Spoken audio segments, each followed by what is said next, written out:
Meu namorado tem compulsão sexual. Faz tratamento com psicólogo e psiquiatra, mas tem dias que é muito pesado por conta dos remédios. Eu sugeri que ele fizesse uma constelação para que ele pudesse olhar para as coisas do passado e colocar cada coisa em seu devido lugar, a fim de honrar todos os seus sem culpa. A profissional que nos foi indicada disse que ele só vai se livrar disso se ele voltar com a ex e parar de se sentir culpado. Em resumo, ele saiu da constelação mais confuso do que entrou e agora ele está sofrendo mais do que antes. Eu não sei como posso ajudar. Nossa, que complexo, não é? Temos aqui algumas questões. Bom, primeiro, o problema em si, né? A questão em si do namorado. E segundo, algo que acontece no atendimento dessa profissional a ele. Bom, primeiro ponto, alguns profissionais, eles se dão ao direito de dar pitaco na vida do cliente. Olha, se a gente for lá na obra do Bert Hellinger, especificamente no livro dele, Ordens da Ajuda, em que ele fala de 5 ordens da ajuda, ou seja, o que são essas 5 ordens da ajuda? O Bert, ele faz a imensa contribuição a todos os profissionais da ajuda, que aí entra não só consteladores, mas também psicólogos, terapeutas, enfim, qualquer profissional da ajuda.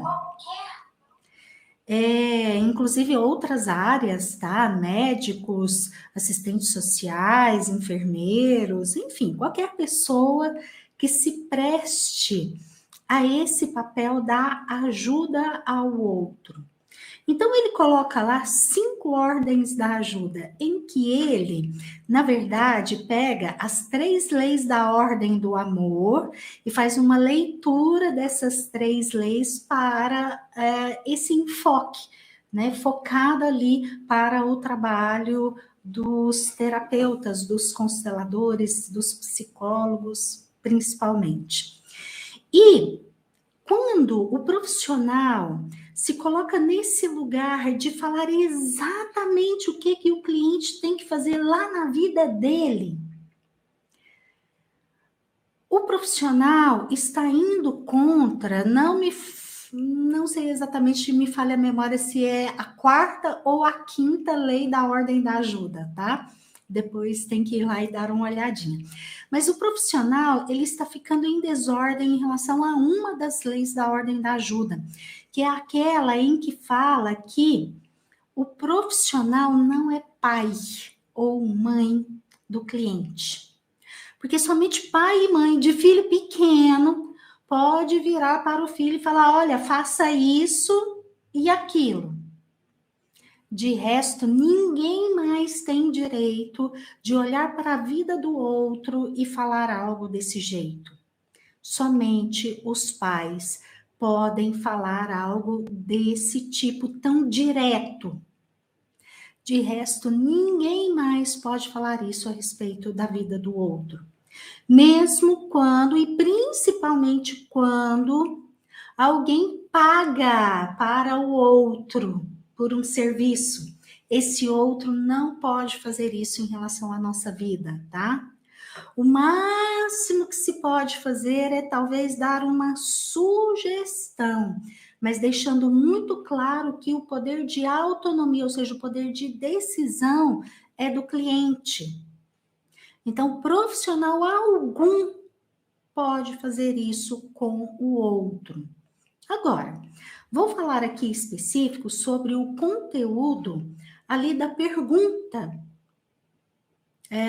na verdade, da queixa, né? Que é algo relacionado à compulsão sexual E então esse rapaz vai lá constelar esta questão, compulsão sexual. E pelo jeito ali no campo, a profissional sentiu que estava relacionado a um relacionamento anterior.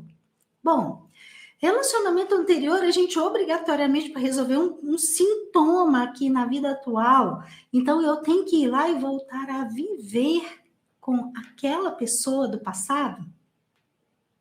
Não, não tem, tá, gente? Jamais, só se a pessoa quiser. Mas se ela não quiser, jamais ela tem que, para resolver um sintoma aqui da vida atual, ela tem que voltar e atar laços ali com aquela pessoa do passado. Jamais, tá? O que ela tem que fazer, então, para ficar em ordem e não ter mais o sintoma? Bom, é olhar para essa pessoa ali do passado e fazer o exercício da ordem com os ex-relacionamentos, com os ex-companheiros. É tomar a consciência de que aquela pessoa lá do relacionamento anterior, ela tem direito a um lugar. E no coração dar esse lugar. Bom, deixar com o outro aquilo, 50% daquilo que não deu certo, e aí você assume só 50% daquilo que deu errado, e agradecer por tudo aquilo de bom que viveram juntos. Eu tenho no meu canal, aqui no meu canal, um vídeo em que eu conduzo esse exercício nesta sequência, tá? O se responsabilizar somente pela sua parte, o agradecer por aquilo de bom que viveram juntos e dar um lugar no coração. Dar lugar no coração é simplesmente dar lugar no coração, tá? Eu vou dar um exemplo. O meu marido, ele é o meu segundo companheiro. Então, hora que eu olho na minha hierarquia de relacionamentos, ele é o segundo na minha vida. Eu tive um companheiro anterior. Então, o companheiro anterior, que é o meu ex-marido, então ele é o primeiro, e o meu atual marido é o segundo. Essa é a ordem, aqui no meu coração. Lá no coração do meu marido, eu sou a terceira. Então, teve uma primeira, teve uma segunda e eu sou a terceira. Esta é a ordem.